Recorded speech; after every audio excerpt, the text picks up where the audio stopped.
your mission, your dream job, your dream career. This is probably the most important video you'll ever watch as a man. So please make sure you have no distractions. Make sure you dial the fuck in because this is gonna change everything. So for those of you guys who don't know, your Ikigai is just a combination of the thing that, based on the original model, because I have an updated version, but the original model that the Japanese came out with was is something that you enjoy, something that you're good at, something you could get paid for, and something that obviously the world would benefit from, right? I have an updated version because that the original one didn't really apply to me. I struggled with finding my purpose when I was younger. It was something that took me years to understand. And if you're a man, you probably have the same issue, right? It's very, very hard to figure out your purpose, especially when you're battling with depression, like I did, and you have ADHD and you have a lot of interest. It's so hard to find that one path, right? That one career. So that's what this video is for, right? If you fit into that description, if you struggle with ADHD or too many interests, too many passions, depression, blah blah blah, this is the perfect video for you, right? This is life changing, and I wish I had that when I was a teenager, right? So most of the questions I get is, Megan, how do I find my ikigai, right? We know it's important. It's important for everything. It's important for everything you're gonna do in life. It's gonna dictate your friends. It's gonna decide your job. It's gonna decide where you live. It's gonna decide everything, right? So one of the most important things you could do is find this out. Once you find your ikigai, you're gonna be miles ahead of the competition, you know. So the question I get the most is, how do I find it, right? Normally, it should take you less than a week, right? Usually 3 days. Some people find it in an hour, as long as you ask yourself the right questions. So here I'm gonna rank 50 different questions or factors that you can use to help figure out what your ikigai is. All right, let's get started. Right, so let's start with the most common thing. Oh, find what makes you happy. Right, nah, this ain't it. Right, this is not it. This is not it. Right, happiness is a fleeting thing. Things that make you happen today will probably not make you happen in a year from now. As you increase in income level, as you meet people, your happiness, the things that make you happy will change, right? So trying to use what makes you happy to pick your ikigai is a waste of time, right? Because you're gonna end up finding a path, thinking, yeah, this is it for me, and then a year or 2, 3 years later, you realize, oh my goodness, I'm actually miserable doing this, right? But now sunk cost fallacy is gonna kick in, and you're gonna be like, well, I'm already too deep, so let me keep going. Wrong, right? We're all gonna die one day. You want to make sure that you pick the right path. So no, do not pick what makes you happy. Next, let's see what women want, right? Obviously, come on, man, this ain't it, right? Do not pick your ikigai based on what's gonna attract females, right? No, attracting women should be a byproduct of you finding your actual ikigai, right? So don't put the cart before the horse. Next, we have your parents, right? Hell no, right? I'm gonna put this at what the fuck. That's one of the worst things you could do is pick your ikigai, your dream career, your mission in life based on what your parents want. Guys, a lot of times you gotta understand, and I know, not all your parents want the best for you, right? A lot of times they want you to pick a path that's gonna make them feel better. That's gonna make them have status with their peers and whatever. Oh, look, my son is a PhD. My son is a doctor. My son is a lawyer. My daughter is this. A lot of times they don't care about what actually is fulfilling for you, right? Now I'm not saying that's all parents. There's some great parents out there who will push you in any direction you want to go in, right? Kudos to you if you have that. But most of the time, especially if you come from a very, very, very, cultural background, no, they're gonna push you in directions that even if they know you hate it, right? They're gonna push you there just because they want to look better, they want to feel better, whatever, right? Trust me, I've spoken with so many men who had Indian parents, African parents, even white parents, right? It's not just unique to a race, but they will push their kids into things that the kids hate, absolutely hate, right? But they want the kid to do it just so that they could say, look, my kid is an engineer. Fuck you. I hate those people. But yeah, so do not pick that as a criteria for picking what's right for you. Now, if you're young, right? If you like freaking a dumbass, then yeah, obviously your parents would know better, but you wouldn't be watching this video either. Next, let's see. Based on your core values, right? Using your core values to pick. It depends, right? It depends on what your core values are, obviously, right? So it depends. Next, using your IQ. No, actually, the Gardner Intelligence Test, right? So if you don't know, look it up. The 8 to 9 Gardner Intelligences. Now we talking. This is something that's gonna help you find what you got. the 8 to 9 Gardner intelligence test, right? So if you don't know, look it up. The 8 to 9 Gardner intelligence test, right? So if you don't know, look it up. The 8 to 9 Gardner intelligences. Now we talking. This is something that's gonna help you find what your Ikigai is, find out which other Gardner intelligences you dominant in, and that's definitely gonna narrow things down for you. Next, picking things based on picking careers or jobs or Ikigai based on how easy it is. That's not really helpful, right? It's not really helpful. You should not use that as a criteria. Next, we have role model, right? Picking something because your role model does it and you want to do it too. Nah, bro, this ain't it, right? Because you might not have the same qualifications, you might not have the same genetic strengths, you might not have the same demons as that person. And yes, those things are important in deciding if you're going to be successful in the field. So, no. Next, we have your fears, right? Now we're talking. Believe it or not, fears. Next, we think if you're going to be demons as that person, and yes, those things are important in deciding if you're going to be successful in the field. So no. Next, we have your fears, right?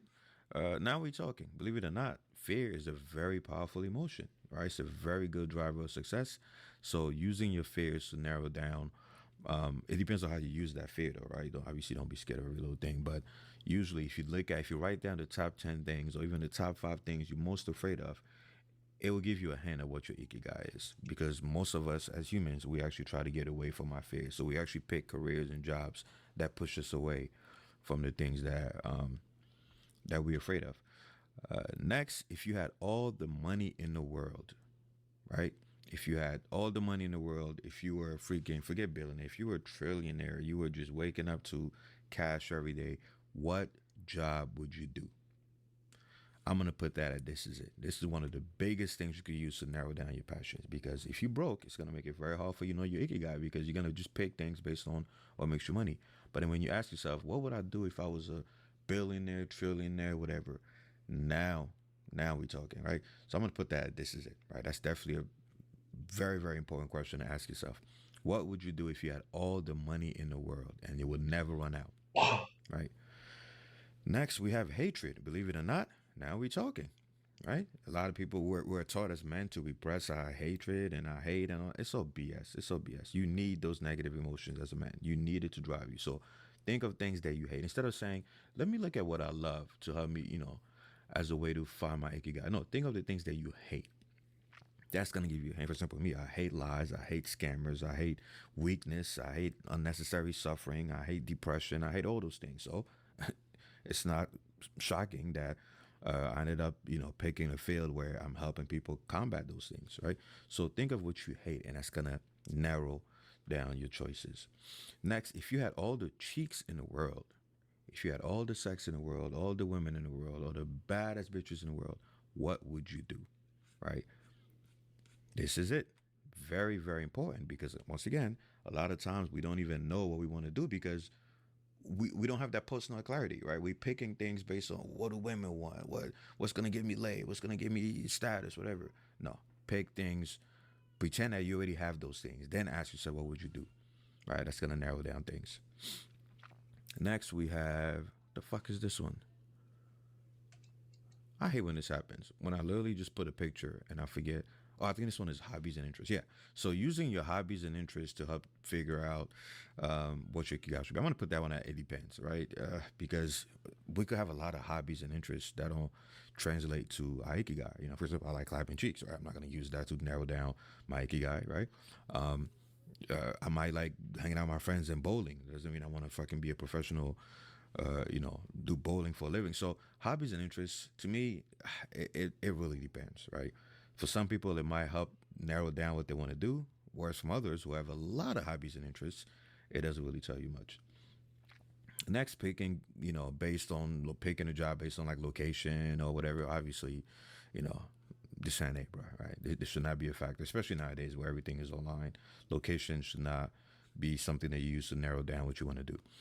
Next, what is something that you would be willing to do a PhD in for free? I repeat, what is something that you would be willing, what is a job or a topic that you'll be willing to research all the way until you get a PhD? So that means you gotta get your associates, your masters, Obviously your bachelor's, your master's, and your PhD in for free. No money. You're not getting paid for it. If you could find a topic that you're interested in so much that you're willing to get a PhD in for free, now we are talking. This is it, right? This is above this. This is it, right? That will narrow down the list. You know, for me, CZ, ever since I was young, I've been obsessed with two things. Two things: fighting, right? I'm a massive fight nerd. I mean, my subscribers know. Think about it: Dragon Ball Z, Naruto, anime, fucking wrestling when I was younger, Olympic wrestling, weightlifting, fucking boxing, Muay Thai, anything that has to do with niggas banging. No Diddy. I'm in love with, right? I mean, that's what drew me to testosterone and muscle mass, right? I grew up watching Broly fucking mopping the floor with the Z fighters. So I've always been obsessed with fighting. That's number one, right? And obviously everything that comes with fighting. So mental toughness, physical strength, courage, bravery, heroism, all those things. And the second thing is I've always been obsessed with helping people, right? And like I said, it's not because I'm good or any of that bullshit. It's mainly because I see myself in people who are suffering because obviously I had a fucking shitty childhood. Is I've always been obsessed with helping people, right? And like I said, it's not because I'm good or any of that bullshit. It's mainly because I see myself in people who are suffering because obviously I had a fucking shitty childhood. So I combine those two things, to help me find my ikigai when I was younger, So think of something that you're willing to research for. So I could research fighting forever, guys. I could research fighting forever. People think I'm obsessed with testosterone. Yes, because it's the fighting hormone. The fuck? So Hey, what's going on, Megan here? fighting, I'm all in. Right? I could research that shit forever. War, strategy, football. And I'm talking about American football, by the way. Yeah, fuck soccer. But yeah, anything that has to do with just competition. I'm obsessed with it.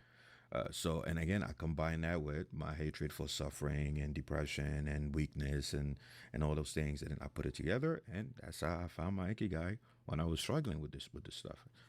So think of a topic that you could research forever, right? Next, it's let's see, trauma, right? Using your trauma. Now we talking. Now we talking. Like the example I gave earlier, I use my trauma to help me find my ikigai, right? What are the things that I suffer with the most? When I was young, for those of you who know my story, I'm not going to repeat it over and over again, but long story short, horrible childhood. Didn't grow up with my father in a home, unfortunately. He had visitation rights, that was it. So we'll see him maybe once a month, once every few months sometimes. You guys already know the relationship with me and my mother. It was terrible. So yeah, having bullies left and right. You go home, your mom is a bully. You go outside, the bullies are attacking you. So I grew up just terrible, terrible, terrible childhood. It was so bad. My best friend was literally my sister. I was isolated from my friends. If for me to have a good day, my mom had to be in a good mood. If she was in a bad mood, then holy shit, it was the worst day of my life. She would take it out on me. So it was terrible, terrible. So that trauma, made me what I am today. That's why when I see a guy who's suffering, oh my goodness, I relate. That's why I tell people I'm not a good person. People say, oh, Miguel, you're such a good person. I'm like, fuck you. If I didn't have the childhood that I had, I wouldn't give a fuck about you. The reason why I care about men is because I know they're suffering. I've been there. That's the only reason. If I had a great childhood, I would flip the middle finger to all you motherfuckers, right? So that's why I keep saying, don't blindly follow people. We all selfish. We all do things because of how it makes us feel. I'll help you motherfuckers because it makes me feel good because I see myself in you. Right? So, long story short, man, I'm too honest. It's not good. But long story short, use your traumas as a guide to help you find your ikigai. Next, we have school subjects. Your favorite school subjects. So, when you're in class, what are the school subjects that you were, interested in? Right? Again, now we're talking. Right? That's gonna help you narrow things down. The other one is the school subject that you were actually good at. So that's different because you could be good at you could enjoy physics, but if you sucked at it, then useless, right? So I'm gonna put that at this is it, right? Look at the school subjects that when you were in school, middle school, high school, college, look at the subjects that you excelled at. Because at the end of the day, to find your ikigai, you also got to be good at that thing, right? You can't just say, oh, well, I love basketball. I want to be a basketball player, but you suck ass, right? So you got to combine interest and talent. And next, your IQ. Yes, I gotta put this in how we talking, right? You gotta pick a career that lines up with your IQ. If you have low IQ, sorry, don't try to be an astrophysicist. If you have high IQ, then again, that's gonna give you an advantage in certain fields. So definitely use your IQ as a way to narrow down your choices. Picking a job based on or a career based on what's trending.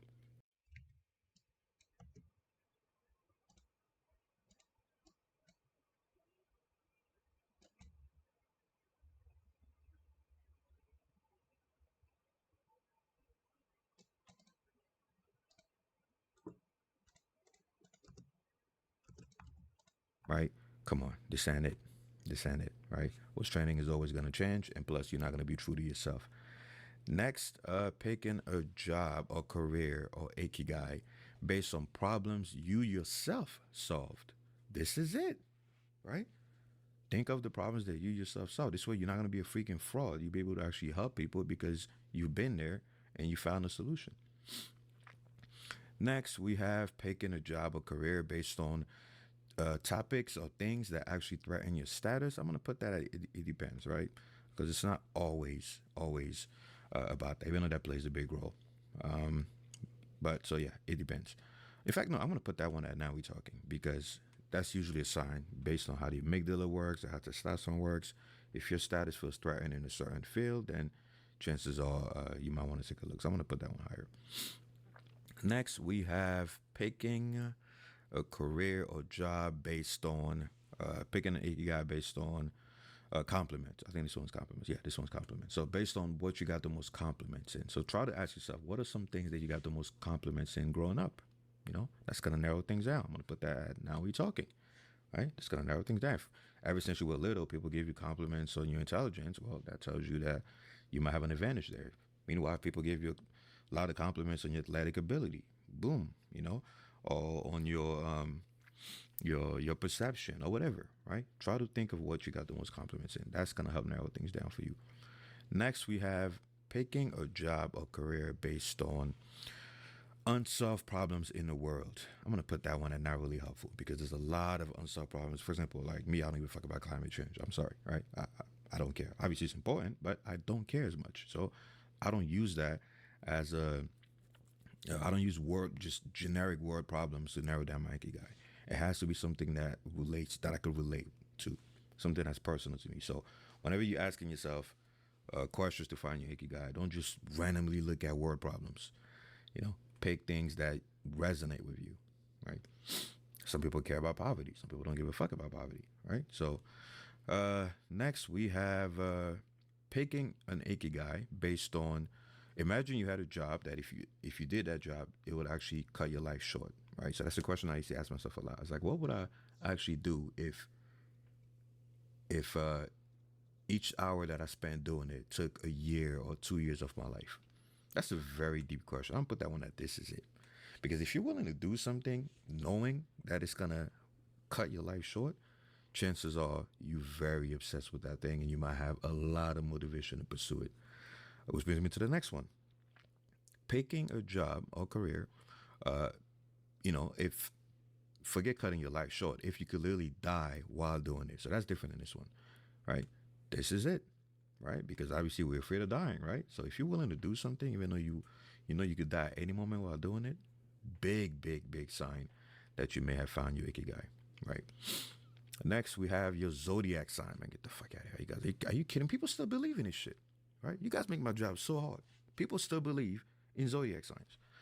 So no, do not use your zodiac sign to try to pick your ikigai. And earlier I mentioned IQ. Where was it? Right? I mentioned IQ. Right? In case you're wondering, well, how do I know what my IQ is? If you still believe in this shit, yeah, you should know where you fall on the fucking bell curve. Um, Next, we have the big five, right? So any personality test, not really the big five. So it could be the ocean test, right? The big five.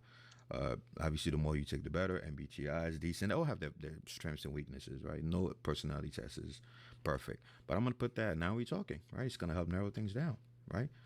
First, start with the big five, right? Do the ocean test. You could also do MBTI, but start with the ocean test. There's a bunch of them, different models out there, but the ocean test is the one. The big five is the one that has the most research behind it. It's not perfect, but it has the most research behind it. So definitely do some personality tests. Get to know yourself. That's going to help narrow things down.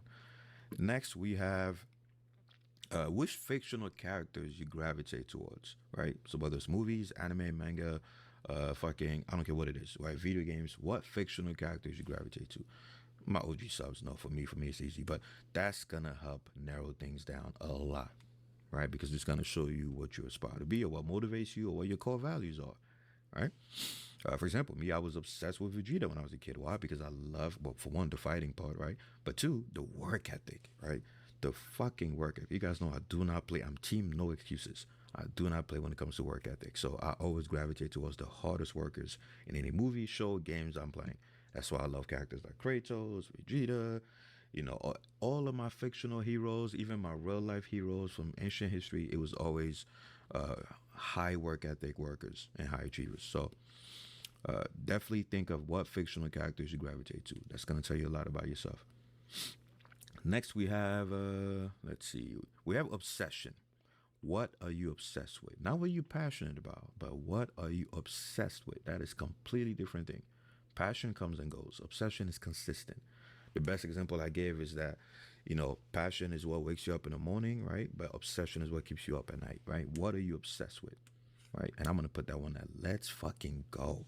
If you could find your obsession, you've done 90% of your ikigai already. You're 90% there. And that's a mistake everyone makes. They pick careers and jobs and dreams or whatever based on their passions instead of their obsession, right? These are two different things, right? Passion is usually the things that you do. Obsession is usually what you do it for. You got to find your obsession, guys. That will change the game, right? Next, we have what will you pay money to do? I'm going to put that at the very top of this is it, right? Don't just think of what's going to pay you the most money. Think of what will you pay money to do. And you guys can tell I'm a great example of that because I literally lose money. Hello, little boys, little toys. Why? Because again, it's part of my ikigai. Right? And I explained the stories well earlier. So what will you pay money to do?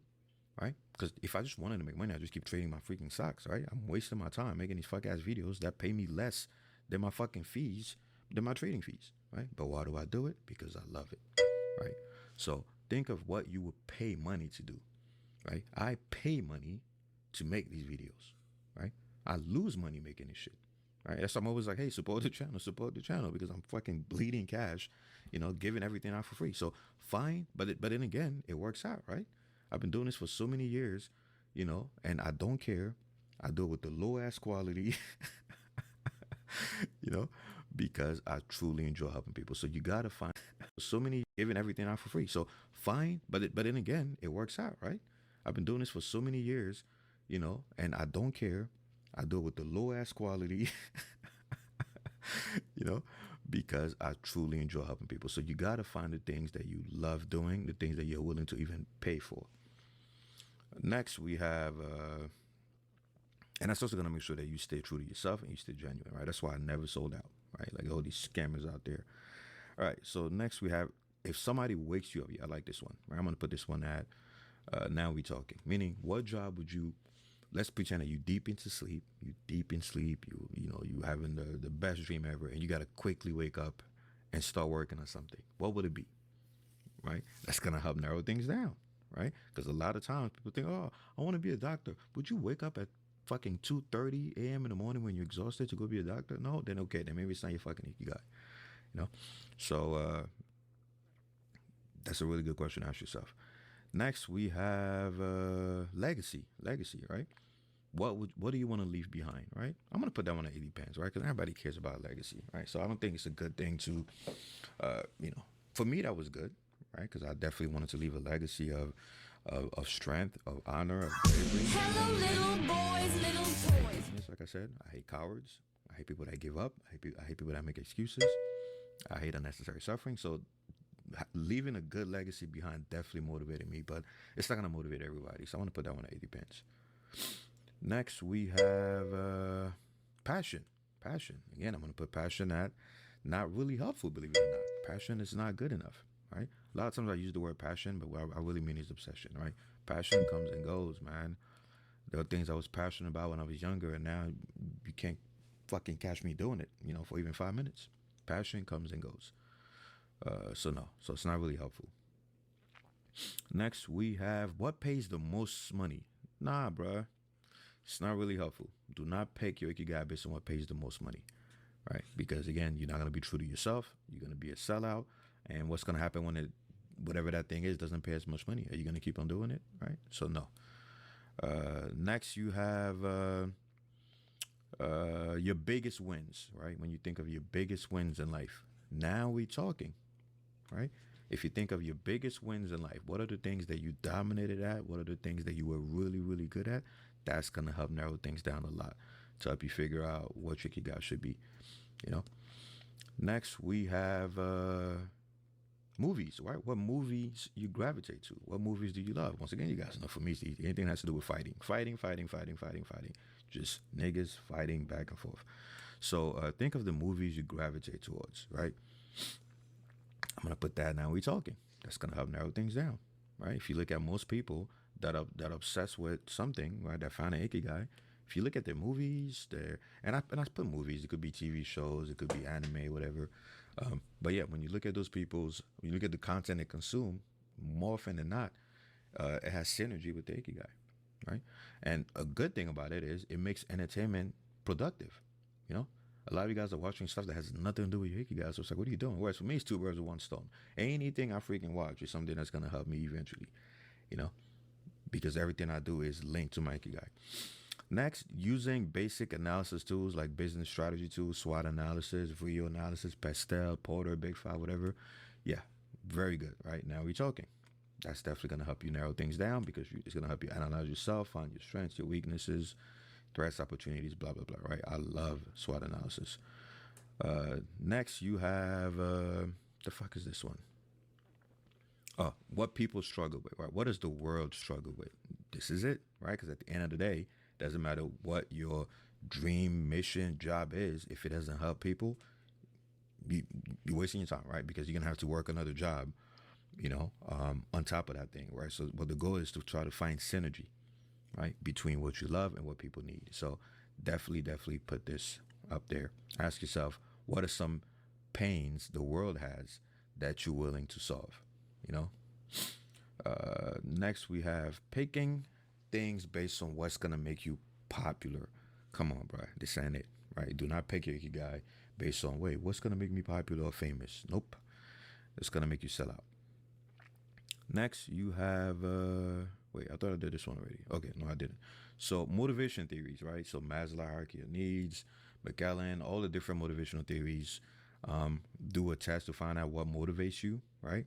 I'm gonna put that at this is it because motivation is everything, right? If you're motivated to do something, you're not gonna have those dips in performance, right? When you're doing something and then you quit. The fuck? Oh, okay. All right. So definitely do those tests that help you figure out what drives you. Next, we have picking based on tradition. That includes religion as well. Come on. What the fuck? Right? Do not pick your career or your ikigai, or your mission based on fucking tradition. Next, we have genetics. Picking your ikigai based on your genetic strengths and weaknesses. This is it. This is very important. Right? Success is not just about doing things, it's about doing things better than most people. And if you go into a field where your genetics are trash or you don't have the genetic talent for it, you're gonna waste your freaking time. You're not gonna see me try to compete at the IFBB. You're not gonna see me try to do, again, theoretical physics or some shit, right? No, I don't have the genetics for it. You could work as hard as you want, but a person that has the elite genetics in the field, for every hour of work, they will destroy 10 years of your work. Trust me, there are people like that out there. I'm looking at you, Magnus Carlsen. All right, next we have picking jobs based on employee benefits and all that stuff. Nah, bro, this ain't it. Come on, all right? Do not pick a dream career based on the benefits. Next, if you were locked in a library, I use that one a lot. If you were locked in a library for the rest of your life, which section of the library would you pick, right? So you're locked in a library for the rest of your life. You can only pick one section. What section would you pick? This is it, right? Because that will once again let you know what you are obsessed with, right? Because you're going to be stuck in a library for the rest of your life. So let's pretend it's like, again, hypothetical scenario. Let's pretend it's like 80 years, right? So that means you're going to get bored very fast. So the section you pick has to be a section that, you will never get tired of reading the books about it, right? So for me, again, you guys already know fighting, war, ancient history, all that nerdy stuff, right? So that's easy for me. Next, you have picking a career or job based on your own personal pain, very similar to the trauma that I mentioned earlier, right? Now we're talking. This is very important, right? Because you're gonna be able to relate to your audience. You're gonna be able to relate to the people you're helping. The reason I'm so good at helping men is because I relate to these motherfuckers, right? So use your pain to help narrow down your choices. Next, we have picking a career or job that you can actually provide value in, Hey better guys, than the what's going on, competition or Megan? better than Here. the evil So, folks who are, getting in the way of whatever your mission or whatever it is. I'm gonna put that at the very fucking top. That is so important because at the end of the day, no matter what field you pick, if you cannot provide value better than some, no one's gonna even, waste their time, right? That's like me saying, I want to open a freaking pizza chain. What? I don't know anything about pizza apart from obviously eating it. I don't know anything about pizza or how to make pizza or the science behind it, the history, nor do I care, right? So you want to go into fields where you can actually have a competitive advantage, where you could provide value, right? Think of blue ocean strategies, right? So that one is extremely important. Too many of you guys are picking. I got people saying, I want to be a football player. I want to be a soccer player. I want to be a basketball player. And I'm like, bruh, like you don't even have like a competitive advantage, you know? So use that as one of the most important things because at the end of the day, value is not what you do. Value is not what you could provide. Value is how easy it is to replace you. If you easy to replace, you're not gonna have any value, right? So you definitely got to be competitive when you pick. You definitely want to pick a field in which you're gonna be competitive. Next, we have picking a career or job based on travel opportunities. Things. You know how they tell you, oh yeah, pick something that's gonna help you travel, whatever. As much as I love traveling, nah, this ain't it. Do not use that to narrow down your ikigai. If anything, it should be a byproduct, right? It should be a bonus. Next, what is something that you were willing to do 8 hours straight for free? Very similar to the PhD one example, right? What is a job or problem that you're willing to solve for 8 hours straight for free without getting paid every single day? Because to outcompete or to provide value, you're gonna be working endless hours in whatever field that you pick, right? If you obviously want to be good at it. So, what is something that you could do for hours back to back without getting paid? I'm gonna put that at this is it. Very, very, very important. Next, we have counselors at school, right? Advisors, whatever. Not really helpful. A lot of these people fucking suck. I had so much terrible advice. I remember one time when I was a lot of. Next, we have counselors at school, right? Advisors, whatever. Not really helpful. A lot of these people fucking suck. I had so much terrible advice. I remember one time when I was, because I started college very young, so I was like 16, and I went to the advisor and I asked her, I was like, hey, what should I do? Because I was so confused, guys. I didn't know what the fuck I wanted to do. And I was like, what should I do? And she goes, what do you like? I was like, oh, I like video games, right? Because I like, again, fighting. I like testosterone and Street Fighter, Mortal Kombat, God of War. I was obsessed with God of War at the time. Um, and and I told her, yeah, I like video games. You know what she said? That bitch was like, oh, yeah, do computer science. Done. I was like, what the fuck? Right? And that's why I eventually dropped out because I was like, man, I don't like this shit. I don't want to make games. I want to play games. The fuck? So a lot of advisors don't give a fuck about you. They give you terrible advice. Pretty sure there's some good ones out there. I'm not going to use my n equals one small sample size to shit on all of them. Pretty sure there's some good ones out there, but be very careful, right? So most advisors are not really helpful. Next you have the fuck is this one? I think this one is learning styles. Yeah. So using your learning styles to narrow down your ikigai. It depends, right? Like me, my learning style is visual, by far, very very very visual. So that actually helped me narrow things down. Whereas somebody else that is completely useless. I'm gonna put that one at it depends. Next we have peer pressure, right? Using peer pressure to narrow down what your mission should be, or trying to do what your friends are doing, whatever. Come on, bruh. What the fuck? Right? What the fuck? Next, we have video games. Right? Think of what video games you obsessed with playing. What are games that you played your whole life? Obviously, for me, again, it's simple. It was always fighting games, right? Always fighting games. But yeah, so what are things that you obsess with playing? What are some games that you spent years of your life playing, if not multiple hours, where you enter the state of flow, right? That one is, I'm gonna put that one at this is it. extremely, extremely important, right? That's really gonna help narrow things down. Let's see. Next, we have if you were the sole survivor. Actually, if you were the only survivor on the planet, everyone else dies. You're the only survivor on planet Earth. What would you do? Right? What would you do? Think about it.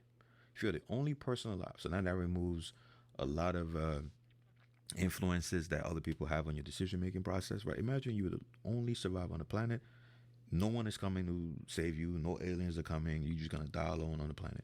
What would you spend the rest of your life doing? Right? I'm gonna put that one at this is it. That's very important. That's really gonna help you narrow things down. Right? And last but not least is think of what makes you what pain, right, that others have, not you, what pain that others have that makes you wants to fucking cry. I'm gonna say this again. Think of a pain that other people have that makes you want to cry, really freaking hurts you deep to your core. I'm gonna put that. Let's fucking go. If you could think, if you could figure this out, and obviously combine it with the other things, that's gonna help you narrow down your ikigai, right? For me, you guys already know. Once again, I hate seeing men suffering. I fucking hate it when men are depressed, when men are being bullied, or again, all the stuff that I went through when I was a kid, right? Whenever I see that, it literally, you know, hurts. And a lot of people I work with will tell you that. Sometimes I will book consultations and it's supposed to be 15 minutes and I help the motherfuckers for like 2 hours, all right, for free, because I really resonate with their pain. So use that to help narrow down your choices, right? What are some things that, you know, deep down inside, you really, really feel it when somebody else is going through it, right? So, and I'm going to add two more things up here. So let's see. We have your obsession. We have what value you could create, blue ocean style. We have pain. I'm gonna move two more things up there. Let's see. I'm gonna put this one up there. Wait, what was that one? Was that one? Yeah, that one was the world pain. Yeah, problems that the world is going through. I'm gonna put that one up there, and I'm gonna put one more. Where is it? Where is it? Genetics. There you go. Genetic talent. There you go. There you go. Remember I told you guys earlier that I have my own version of the Ikigai, right? And it's this one. Right? I call it the Team 3D Alpha Ikigai. What a genius name, right? Right. That was a joke, by the way, guys. So Ikigai 2.0. What are you obsessed with? What problem are you obsessed with solving? What problem can you solve better than the competition, or better than the people that are in the way of your mission, or whatever? What is the problem that that you actually have experience with? This way you can connect, right, with the audience. You can connect with the people that are going through it. You have personal pain, personal experience with it. You know, so that one is here. It's very similar to where was it? It's very similar. I think I mentioned earlier. What the fuck was it? I think it was this one. Yeah, it was this one. Personal pain, right? So same one. And then this one is the world pain, right? What problem the world is going through that you can actually,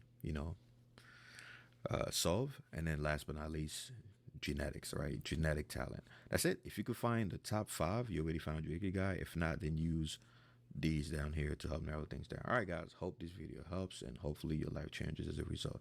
Join the school community. I mean, Sam Fisher. The games were way more masculine back then. This is absolutely true. Yeah. Y'all are gay as... Stop! Oh my God! I can't do this! I love Sam Fisher. I love Splinter Cell, okay? I love Splinter Cell. It was an amazing game. I played that shit in my Gateway FX gaming laptop because before I went to college, I was a virgin and I had a gaming laptop, okay?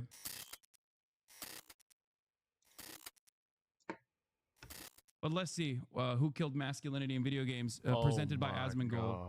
Does anybody else feel like masculinity has slowly been drained from modern video games? Yeah, I was looking at recent staff photos of Ubisoft and Halo Infinite developers, and it's all starting to make recent staff photos of Ubisoft and Halo Infinite developers, and it's all... But let's see, who killed masculinity in video games, presented by Asmongold. Does anybody else feel like masculinity has slowly been drained from modern video games? Yeah, I was looking at recent staff photos of Ubisoft and Halo Infinite developers, and it's all starting to make sense. It's a bunch of fat white liberal women and have no interest. Can he say that? Can he say that? Can this guy say that? That's crazy. The answer is yes, he can. Okay. The question is, should he? The answer to that is no. Oh, dude. Two guys peaking at masculinity, okay? Asmongold and this loser. Interest in masculine, mainly male characters. They wouldn't even know how to write. This is why. That's not. He's faking. There's no way that was that funny. Like, there's no way. There's no way he thinks that's peak comedy. Please. Oh my god. Ah! Rockstar, a company founded by men that at least in 2018 was still mostly run by men. I have a good counterpoint to this, is that Shadowbringers was written by a woman. So I actually don't think that it's entirely because of it's not entirely because of women. I think it's like a cultural thing. Yeah, From Software as well. Yeah, it's an exception. It is an exception. I think so, and it makes sense, right?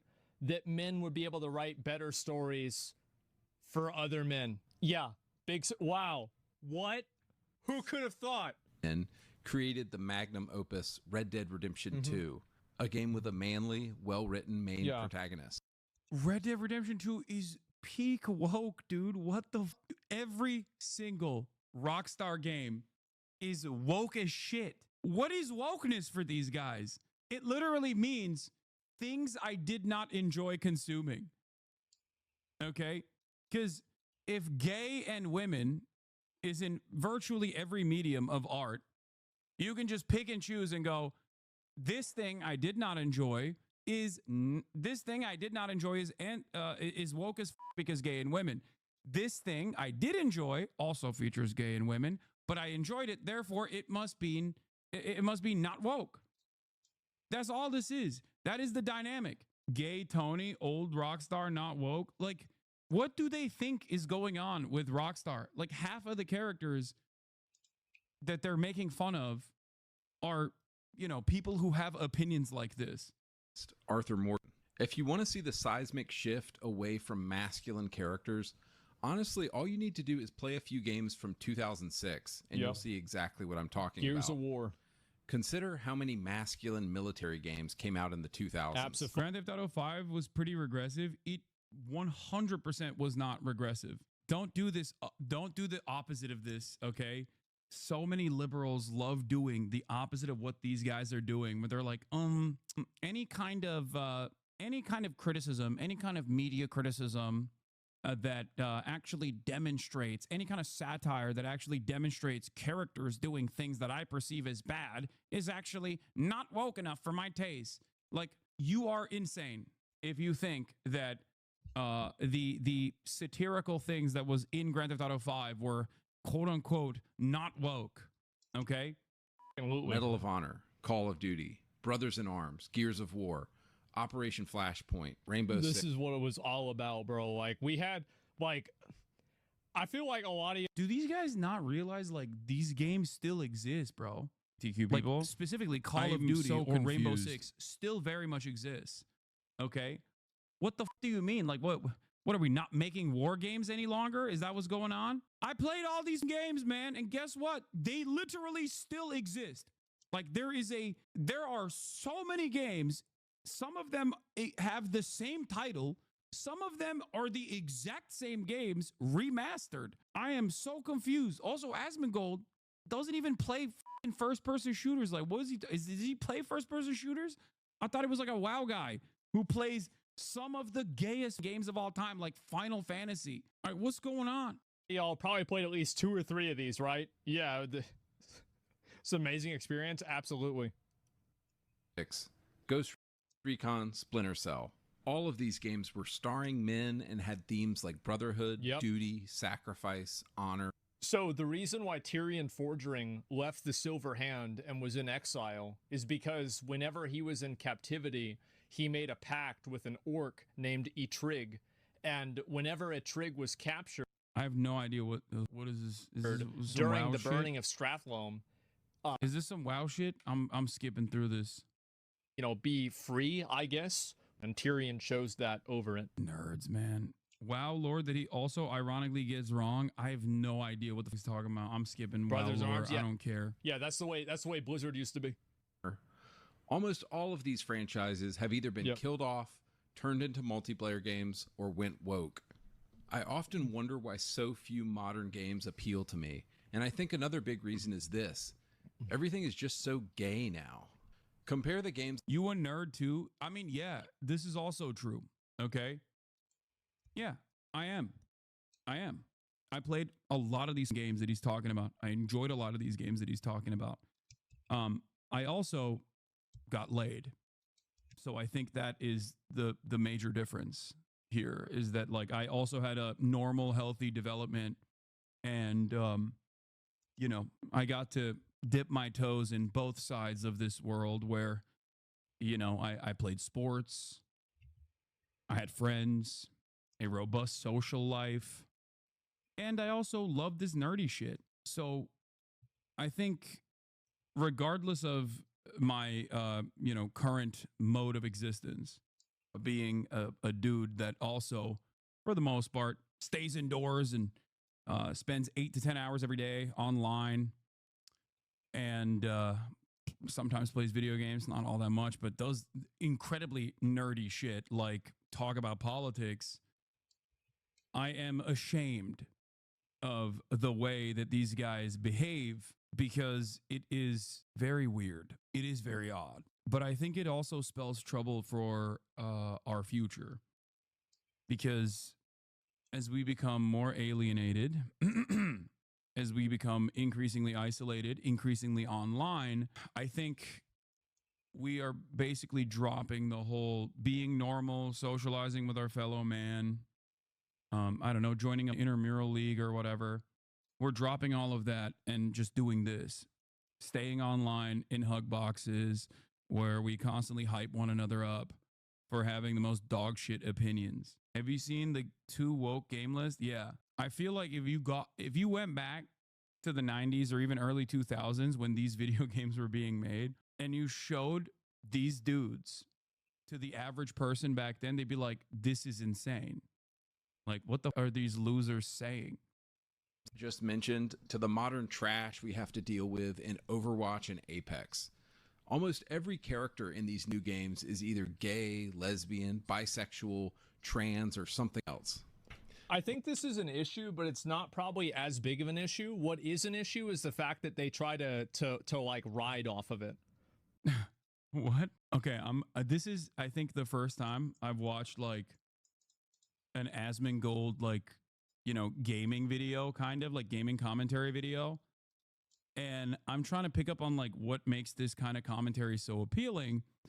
And I guess it's because, I mean, this has 2.4 million views 6 months ago. I think it's he is like the reasonable voice. Is that what it is? Many of you are longtime Asmon fans, right? So I suspect that you've probably seen his commentary more frequently than myself. But is that what it is? Like he is supposed to be like the logical center right voice of reason when it comes to video game commentary? Because he does say like, oh, well, yeah, I think the you know, trans characters are a problem, but it's not that big of a problem, like that type of thing. Is that what it is? He says sometimes gay is okay as long as it's not too in your face. Yeah, that still goes back to the same dynamic that I explained, which is if I enjoy it and it's gay, then it's not woke. If I don't enjoy it and there's gay, then it's woke. That's simply all it is. Because games that I know Asmongold enjoys, like Final Fantasy, are gay, right? They're super gay. They don't say center right. They say independent to appear that they don't take sides. You're right. He used to say you can't reason with someone who didn't. Like, for example, like with Concord or like with Overwatch, I think that's the issue, is that in a lot of times they had characters that were gay or they had some sort of other type of orientation, but they didn't use those characters as a mascot to virtue signal that they care about these types of issues. I think the problem that people really have is, I'm a former Asmon fan, and yes, the reason people like this is because he masks his opinions as a centrist. I mean, he's not masking his opinions as a centrist here.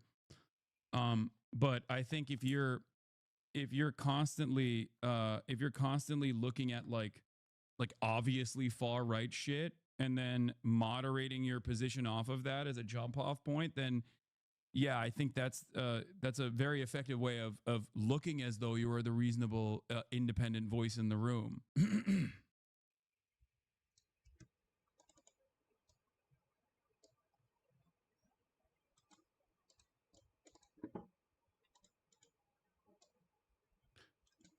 When I goon to penis, is not game. When you goon to penis, it is gay. Yeah. I think that there is, I do personally think that there is like a way to reach out to some of these fucking gamers and have them understand what the true problems are, because they also hate live service shit, right? They also hate loot boxes. They also hate IP recycling, like all this stuff. Even right-wing gamers hate that, right? That's why, for example, that developer at the Video Game Awards, like the one that made It Takes Two, when he came out and showcased his now woke video game, like the split one with two women in it as the main characters, a lot of people were upset when he talked about, a lot of people were saying it was DEI because, you know, you're playing as a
whammon split fiction. But then he basically capped it off by talking about, we're never going to make live service shit. We're never going to make we're never going to make loot boxes. We're not trying to farm you for money. And even Asmongold's audience immediately turned and were like, yeah, wait, hold on, guys. This guy's actually cool. So they do understand that that kind of stuff is awful, but they're just so hyper they're so hyper fixated on like any kind of woman being a main character. They hate being exploited or taken advantage of, and that's why they hate live service, and they view woke shit as phony, fake manipulation, and that's 75% of the outrage factor, or at least it used to be. Yeah, I think like that's what Asmongold is saying here, which is that, oh, these guys are just so phony. They're so phony and fake about like acting as though they care about gay people. I think for a lot of publishers, they just don't care. They want to make money, okay? And they're using queer representation as another way to market. Having said that, however, a lot of developers are fucking queer. Like, what are we talking about? They're gay. They're gay as fuck. Of course they're gay. They're in the arts, okay? Yeah, they do care because they're gay. What do you mean? What is... It doesn't matter. Yeah, publishers don't care. Writers and artists care about queer representation in games. Yeah, they want to put themselves in the games. And also, there are plenty of people just like themselves that play these games anyway. So it is really weird to get this bent out of shape over it. You know what I mean? I see it for what it is. Okay. Sometimes they do. Sometimes developers do like the look at us, we love LGBT, DEI, whatever, ESG, whatever the fuck it's called. Okay. And it's purely for marketing purposes, right? It's purely for marketing purposes. But getting mad at that beyond understanding that it's just fucking performative or it's purely for marketing purposes sounds like such a waste of time. Like, why does this frustrate you? Eyes on the fucking prize, okay? Eyes on the prize. Get mad at the things that are actually harming this industry. Get mad at the exploitative practices that engage in mass layoffs of developers. And these guys also celebrate that too, which is crazy. Like, they're like, yeah, good. All these gay and woke, it's awesome. Like, how do you not understand that you are celebrating the fucking bosses, the executives that don't care about games, that have made all of your favorite games worse, okay, are just basically using and abusing the developers and then casting them aside for pure profit once again. All of the same exact things that you hate, that I also hate in the gaming sector, that is specifically designed to make money, are initiatives directed by the same motivation, profit, are initiatives directed by the same people that are laying off the developers that made the games that you enjoy. Is actually not with any character's orientation. I don't think anybody really cares about this character because he's gonna. Well, yeah, most normal people don't care, but I assume that Asmon's audience, or definitely the Andy Pants Gaming's audience, cares, right? Talking about this, and I guarantee you're not going to be seeing a slide of Dion from Final Fantasy 16. You're not going to see that. No, you know why? It's because the character wasn't created in a cynical, performative way. And also, like, this is another big issue, and I think I watched plenty of Asmongold before his Trump pundit phase. If the game is good, they ignore the DEI. If it's bad, then it will get farmed for hate. People defend Baldur's Gate and Hades, but perpetually complain about Concord or Assassin's Creed. Yeah. No, that's what it comes down to. That's what it comes down to. He's doing it right now. He's like, oh, well, you know, there are games that I enjoy that have like very obvious, they're very obvious in your face homosexuality, but I enjoy those games, so it's not DEI. There are games that I don't enjoy that have very obvious representation of homosexuality, and I don't enjoy those games, so they are DEI equals bad. Okay? Like they point to Concord, right? Like that's like a great example. The assumption that Concord died because it's gay is so fucking stupid. No, man, it died because it sucked. Okay? And it didn't suck because it was gay, as evidenced by plenty of games that have so much gay that you enjoy. You cannot live in this world where you legitimately think that, no, these games are bad because there's gay, and then also say Baldur's Gate 3 is one of the best games of all time, and there is no wokeness in it. You can fuck a bear in that game, dog. Do you understand? Yes, I do see everything. I know Kai is on the floor. It's fine. Overwatch isn't hated because the characters are gay. It's because the people who made it didn't give a fuck about making the game good, or completely dropped that a long time ago. You can see this with Suicide Squad, is that they completely caricature people that are LGBT. It's not like this character is LGBT and this is like an after the fact. Like Soldier 76, I thought was good. It's like, yeah, by the way, he's gay. Okay, yeah, fine. Doesn't really have anything to do with it, but yeah, sure. But like, the issue is that they try to use these characters as mascots to promote their own virtue. And I think that a lot of people can perceive that. I know that I perceive that. And I find it to be incredibly obnoxious. So obnoxious. I didn't even know that. Yeah, because nobody cares. Nobody actually cares. Like, I don't want to be charitable to Asmund because he does it in bad faith, but I think one argument here is that corporations are capitalizing on diversity for the sake of diversity and pinkwashing themselves, like celebrating Pride Month. I know, but what's it to you? That's the question. Why does that make you so angry? Are you gay? Do you see what I'm saying? Why would that in any way, shape, or form frustrate you to this degree? I recognize that. I say it all the time, but it doesn't fucking bother me at all. You want to know why? Because I don't give a shit. Why do you care? Someone has to explain to me what the harm is, okay? That's the point, right? That's it. What is the harm? What is the harm in marketing specifically to say, oh, we're woke and we're gay, we love gays or whatever, even if it's fake? And in some instances, the company, in most instances, the company obviously doesn't give a shit about gay people. The developers might, but the company doesn't, okay? The company cares about profit. But what is the harm that you are causing? And that's the problem, because when you ask people why they're so mad about this stuff, there's usually never any good answers, okay? There's never any good answers. The argument always devolves into, well, it's not marketed to me specifically. I'm like, okay, everything else is. Who cares if this one thing is not marketed to you? Who gives a shit? Or it's taking up too much space and making video games bad because they're so focused on making them gay or something. And then you show them a litany of examples of video games that are gay that they enjoy that they just don't see as woke, okay? All advertisement is pandering. All advertisement and public relations is propaganda and pandering. That's what it is. So why do you get so mad about certain types of advertising and not mad about others, or as a matter of fact, demand others? Like, do you genuinely think that when they made Dr. Pepper 10 only for men, that it was because of, you know, masculine macho men that were like, we need to finally make a fucking video game that, or a product that is for us men? No, they just thought it was good advertisement. They thought men are dumb and they will go and purchase this because it makes them feel masculine if they consume this product. That's it. I'm not mad. I actually don't care. I just think it's stupid, Lamau, at the end of a fucking 15 tweet thread or half an hour long YouTube video. No, they are mad. They're so goddamn mad.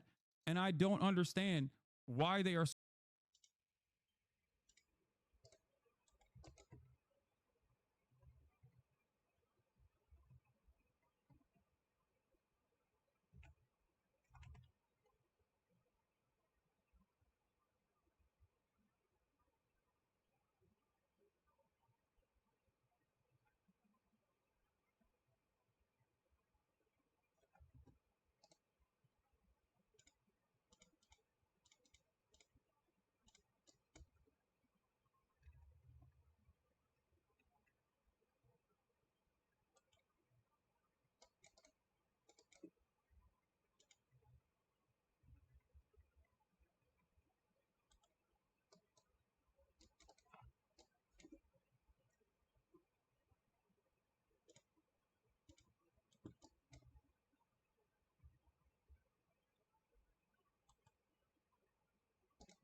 by Nazis. Specifically, Goebbels is the one who called camps and killing them, and that's what happened. Okay, it's kind of the real reason why you learn about the history of Nazi Germany. It's a reason why we have an entire field of study dedicated almost specifically to the Holocaust. Okay, who think that they are invested in political ideology or political movements unironically find themselves in drama-centered content consumption because it makes it more palatable. It makes it easier to watch when there's drama associated with content creators. Okay? You're doing it right now. You're basically proving what I'm talking about. But isn't that what you do? If you think that out of the 8 hours of political commentary that I do, it's mostly drama focused, you would be wrong. If that's truly, is this something you're truly questioning, then the answer is no. I spend most of my political I rarely do this exact thing that I'm doing currently, okay, which is addressing another content creator's political opinions, or I actually stray away from that routinely. People try to get me to do it all the time. I don't like doing it because I think it's a distraction, and I think that it causes people to develop resentment towards me, and makes people less charitable to my approach to politics in general. So yeah, I regularly stay away, or to the best of my ability, even when I get pulled into it, I try to stay away from this kind of commentary because I think it's inherently unproductive. Do you think this discourse was Asmund at this point is constructive? Because from what I see, they're essentially just drama baiting and you're taking the bait. I don't think you're going to change the minds of any of these Nazi pieces of shit. I give you that much, but you are farming this. We can find ways to meet each other in the middle. See, you're continuing to do this. You're continuing to do the thing that I'm explaining to you is inherently showing that you don't find politics to be all that entertaining or important to address. I was trying to have a conversation about Asmongold's politics and why I don't agree with them, and how I think it's unironically dangerous to, at the very least, irresponsible to just like present certain opinions as though they're like totally normal in an effort to be edgy. And you're still going, oh, well, you know, agree to disagree, or oh, you're just farming this for drama. Anyway, let's continue. When I'm talking about something, that I do so in the most authentic and accurate way. Now, do mistakes happen? It was not written in Jewish, for example. Yeah, of course mistakes happen. But the goal is to be authentic, and the goal is to be accurate. And the issue here is that I actually think that Hassan should be thanking me for watching the Content Nuke. Because I think that I'm probably one of the only people that would actually give it a fair shake rather than just hop on the Hassan. To be fair, I'm not even going to deny this. I don't think he's wrong about that. I do agree with him that he probably is the only person that would watch that and still disagree with Ethan Klein out of like all of the other top content creators. Like XQC would probably watch it, very rarely disagree with Ethan, mostly just say like, oh, it's crazy. It's crazy that Hassan is doing this stuff. Okay. So the point is, Asmongold and I do not have, personal hatred for one another. It's more so political disagreements. Untrain and say that he should be banned for everything that he's ever done, which is something that I haven't done. So he should be saying thank you for me watching this and providing a. I wouldn't say that, but he's literally called you a terrorist and said you should be banned. Are you listening to yourself right now? Wake the up. Yeah, I don't know if you know this, but virtually the entire video is designed to present that point of view, and everyone that watched it to reinstate that point of view. Not that it worked, because I think most people understand, like, oh yeah, if you say anything mean about Israel, people will call you a Islamist fundamentalist terrorist or whatever. But, you know, a take on it that's accurate, balanced, and fair. But unfortunately, that's not. I didn't watch his I didn't watch a nuke, and I didn't watch his rewatching of the nuke, but I do want to see if he actually called me a terrorist. Not the case. We'll go back, we'll watch the rest of it. LGBT people. Wait a second. Personal stuff, skip to 5740. He watched the video from the Holocaust Memorial channel to feel vindicated about the point. Oops. Nazis. How did that happen? His chat kept coming in here to be like, "You're anti-Semitic terrorism lover. You should be banned. Why aren't you banned yet?" Meanwhile, I mean, to be fair, Hassan, you have been very positive towards people who are on the national terror list. I mean, you.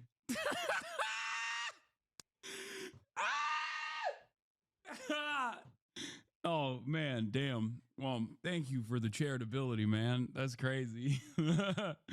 um Bro, look at your screen. They're saying W based about Hitler. Like what the I'm telling you, dude, any kind of controversy, this guy hits the fucking sound button. You aren't even involved in this.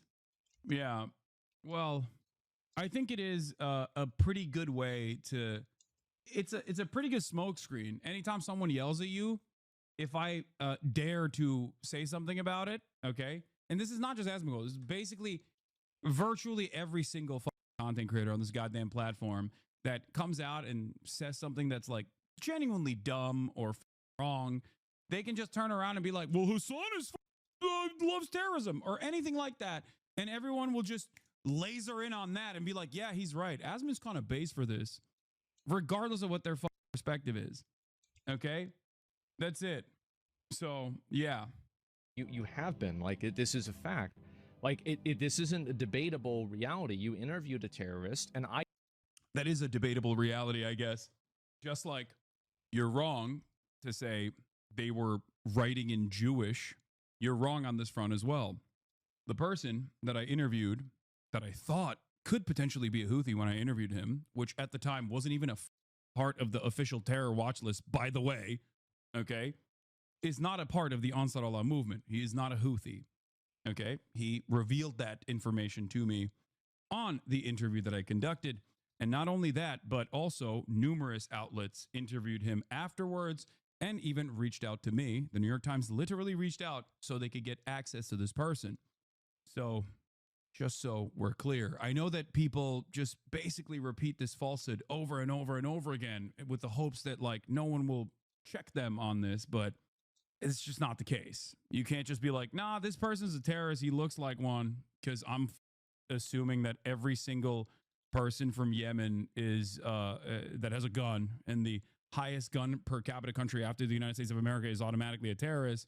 Sorry, he's just a terrorist. Okay, well, you're wrong. I don't know if anybody cares about the truth, you know? Yeah, even if Rashid was a part of the Ansar Allah movement, why would he even deny it? It's the government. Exactly. That's what's so stupid about this. Anti-left pundits are gold medalists in bad faith arguments. Yeah. I defended you interviewing the terrorist. I even defended you with that. Okay. Thank you for defending me interviewing a terrorist. I said it's okay because I want people to be able to talk to people. Did you know he was not Houthi before accepting the interview? No, I didn't. I didn't. I thought he was. I thought he could be. I've explained this before. I defend on principle. Like if I interviewed an actual member of the Ansar Allah movement, I would have, if I had the opportunity to do so at the time, I would have done it. I don't think people understand. I don't think people understand this. Like the thing that annoys me, the thing that annoys me about this process is not that people are saying like you defended or debated, or not even debated, but like you glazed up a terrorist or whatever. What's frustrating to me is that they're saying he's a terrorist. They're just like they're falsely claiming that this person is a part of the Ansar Allah movement. If he was on the terror list, for example, would you have still interviewed him? Yes. Yes. Yeah, of course. Yes, 100%. Depending on who we're talking about on the terror watch list, the dynamic would of course be different. Okay? So here's what I mean by this. Nelson Mandela was on the terror watch list until 2008. If I had the opportunity to interview Nelson Mandela, it would be a positive interview. Do you see what I'm saying? Not every single person on the terror watch list is actually a violent villain. All right? There's a difference between understandable figures that are terrorists on the terror watch list, like Osama fucking bin Laden, okay, versus people like Nelson Mandela, for example, right? But the issue here is, one, everything gets clipped out of context, so there's no real discourse, because I think a lot of people even content creators are not really invested in the context. They're not really invested in that. They're invested in, like, you know, lining up certain certain buttons that they can push at any given moment, being like, yeah, this song guy, he loves terrorism, right? It's just clip farming for the most part. That's it. Anyway, let's continue. But I didn't see the whole thing, and I didn't realize you glazed him that hard, man. You didn't have to do that. I even tried to. Once again, not a terrorist, just wrong. Wrong on that front. To defend that. It's crazy. Also, yeah, you know who else a terrorist? Luigi Mangione. If you think I wouldn't have a positive interview with Luigi Mangione, you're wrong, okay? Yeah, I don't think Asmongold is as charitable as I previously thought he was. I'm beginning to find out that maybe he is not as charitable. He has been. Cat's going W-based, Nazis. But hey, no, wait. That's what a lot of my naysayers wanted, though. They wanted someone. Now, I'm not going to bring up the point if when Ethan was getting attacked in Hassan's chat, and then Hassan said he couldn't control everybody saying. It's cool that I already addressed this earlier today by saying, yeah, if my chat was calling Asmongold a Nazi, there's only so much moderation I can engage in when he's, you know, aligning, at least in this clip, ideologically with the position that the Nazis were presenting when they were engaging in the book burnings, considering that these, like, you know, medical research was un-German, okay? Yeah, there's only so much moderation one can do. At a certain point, it turns into PR. It turns into sweeping, okay? That's it. That was my point towards Ethan, and I was 100% correct on that point as well, and I think many people just, like, deliberately misunderstood the position that I was pointing to, which is I defended Ethan for quite some time, regularly, told my community to shut the fuck up, said it was unproductive to yell about Ethan, that Ethan was not your enemy. There is probably an hour-long compilation out there that you can find throughout the entire past year where I was like, I don't care. There's a real situation here with Israel. I don't care about, like, drama. I don't care about what Ethan is saying, and that he is not your enemy, that you should stop going after Ethan over and over again. Very charitable. Okay. Very charitable. And the position that I had when I had that conversation with Ethan was Ethan basically saying that the Jewish Voice for Peace people were capos, collaborators of the Nazis. Okay. When you say that, people are going to think you're a Zionist. There is nothing I can do about that. That's my position. And it's still my position. Just like if Asmongold keeps putting out videos where he's, you know, glazing Donald Trump and saying he's based, or watching videos about how immigrants are destroying the culture of Germany or destroying the culture of Poland, and Western superiority must be maintained. And he agrees with that and goes, yeah, this guy's got great ideas. Yeah, I agree with him. Yeah, inevitably people are going to assume that you agree with them. Like you said, you are agreeing with Nazis. So of course people are going to think you're a Nazi. So that's my point. Just like people say, Hassan, you agree with Hamas, right? Why do people say that? Is it born out of nothing? No, it's born out of the reality that I agree with Palestinian emancipation, okay? Hamas is but a name only in this process, okay? That's why people say, Hassan, you're pro-terrorist. You're pro-terrorist over and over and over again. There's also untrue aspects of their commentary, like when they say I'm anti-Semitic, or if they say that I agree with the internal dynamic or the political ideology of anything beyond just Palestinian emancipation. Okay? There's a reason why people say this sort of stuff. They say it because I'm anti-Israel and I'm pro-Palestinian. Okay? I know that. When talking about the terror watches a few weeks ago, you said something along the lines of that even the IRA were on the terror watches. Do you think the IRA aren't terrorists? You don't agree with... I'm confused. Like, when you say, do you think the IRA aren't terrorists? Do you agree with Irish reunification or not? Like, do you agree with British colonial occupation of Ireland? What the kind of position is this? Terrorism is a political designation that is kept vague deliberately so that the colonial power or the more powerful party can just deny habeas corpus and basic human rights to the people that they've declared a part of the bad group. You know, that's my point. That's a British chatter 100%. Irish republicanism is seen as still a terrorist ideology here because of the bombings in England and the sectarianism against prods. I'm going to be real. I support the IRA, but you can't pretend they weren't a terror organization. No, that's my point. Terrorism as a designation is a political one. That's the whole point. Okay. The ANC were considered terrorists. They were fighting against apartheid South Africa. The IRA were considered terrorists. They were fighting against British colonial occupation. That's the entire point, okay? That's the entire reason for why this designation exists. If terrorism is simply doing violence to a civilian population, which is like what I do agree with, like as far as the designation, I agree. I think that the vague designation does not ever actually feature state violence, which it should. But I think at its base, if you want to consider something terrorism, you should consider it doing violence to a majority civilian population with the deliberate effort of making political change. If that is something that you consider terrorism, right? If that's what you consider terrorism, and that's, I think, as close as to the truth as you can get with respect to what terrorism is, okay? Then the American government would be the arch terrorists of the planet. That's it. The reason why I consistently show you people, movements, groups that were considered terrorists by states, right? That we now understand, now that time has passed, is not actually, like, they weren't actually bad or wrong, and they had a moral position that was correct, is so you understand and interpret current instances of violence that are coming from non-state actors. Okay?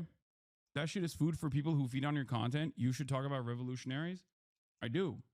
Yes. In the American Revolution, the founding fathers were considered terrorists by the British Empire. In Vietnam, the Viet Cong were considered terrorists as the American military was dumping napalm on Vietnamese villages. Okay? So that's it.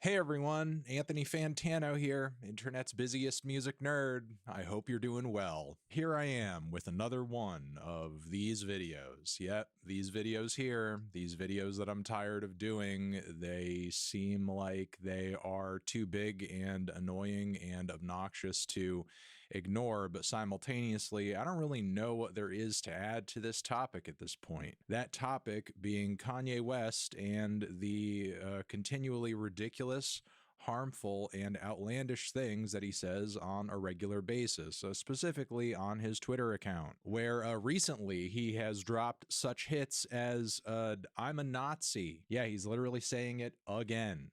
He's saying it again. He has said it before. I'm a Nazi. He is reiterating it one more time, you know, really screaming it out for those in the back who refuse to face facts in terms of like where his head and ideology are currently at. Yeah, I mean, as of the time I am filming this video, he has really been tweeting for hours, saying things like, I channeled Andrew Tate on a few of those tweets, as well as my favorite tweet tonight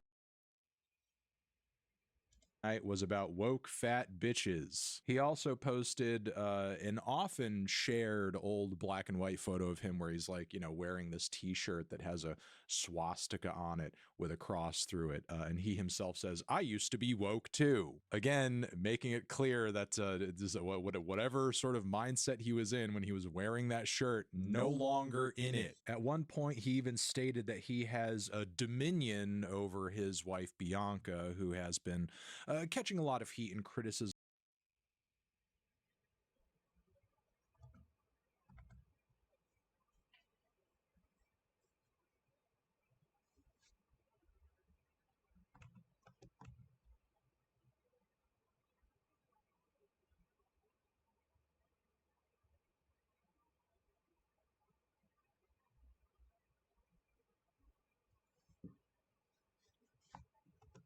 As of late, due to her recent public appearances with Ye, where she is just completely and utterly naked. Hitler was so fresh, and y'all call me Yadolf Hitler, and your bitch still wants to fuck. I mean, who truly knows what is in this man's heart and how far this political ideology rabbit hole goes down for Kanye? He does have a really big history of just being a contrarian and embracing whatever kind of goes against what he perceives as the grain around him, socially speaking.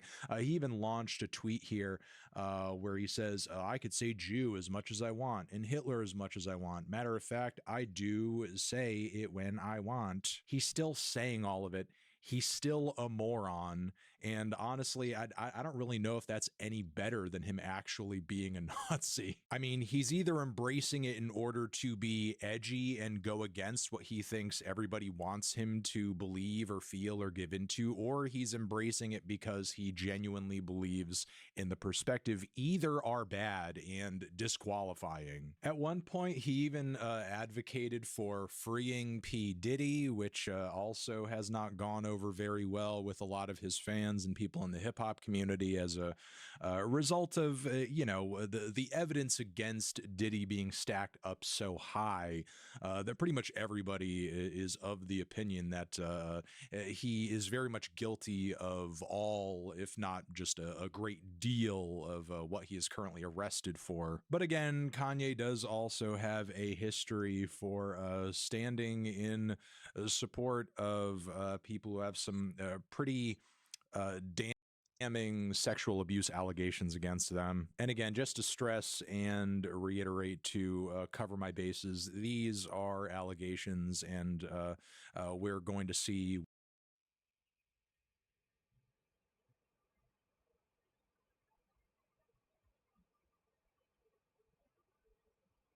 whatever happens with Diddy play out in a court of law, most likely. But yeah, again, a lot of zaniness that is difficult to ignore, but simultaneously, there's not really a whole lot to say about it, truly and honestly. It's right here in black and white. It doesn't run that deep. It is what it is, and it's totally embarrassing for both Kanye and Kanye fans, and even just anybody who has to observe him acting this way alike. Again, whether it's because he feels this way, or he wants to be edgy, or he just is trying to drum up interest in his forthcoming album cycle, it's all bad. There's no reason or justification for any of this. I mean, it's gotten so awful that previous collaborators like JPEG Mafia have had to tweet in order to distance himself from it. And currently right now on Twitter, there is a headline that says Kanye West's autism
autism diagnosis separating behavior from diagnosis? Like, why do we need to have this discourse as if being autistic is a prerequisite for having a Nazi crash out on Twitter? Clearly, there is much more than being on the spectrum going on with this man. And the only silver lining to this cloud right now is that it does seem like on some level that even his most sycophantic supporters who were like really there with him through the Vultures album cycle and so on and so forth are now becoming disillusioned with his behavior and his commentary at this point. So, I mean, I guess that's at least somewhat of a saving grace as a result of all this. But yeah, I think that's all I have to say. I think that's all there is to say about this crap right now. And yeah, let's move on to the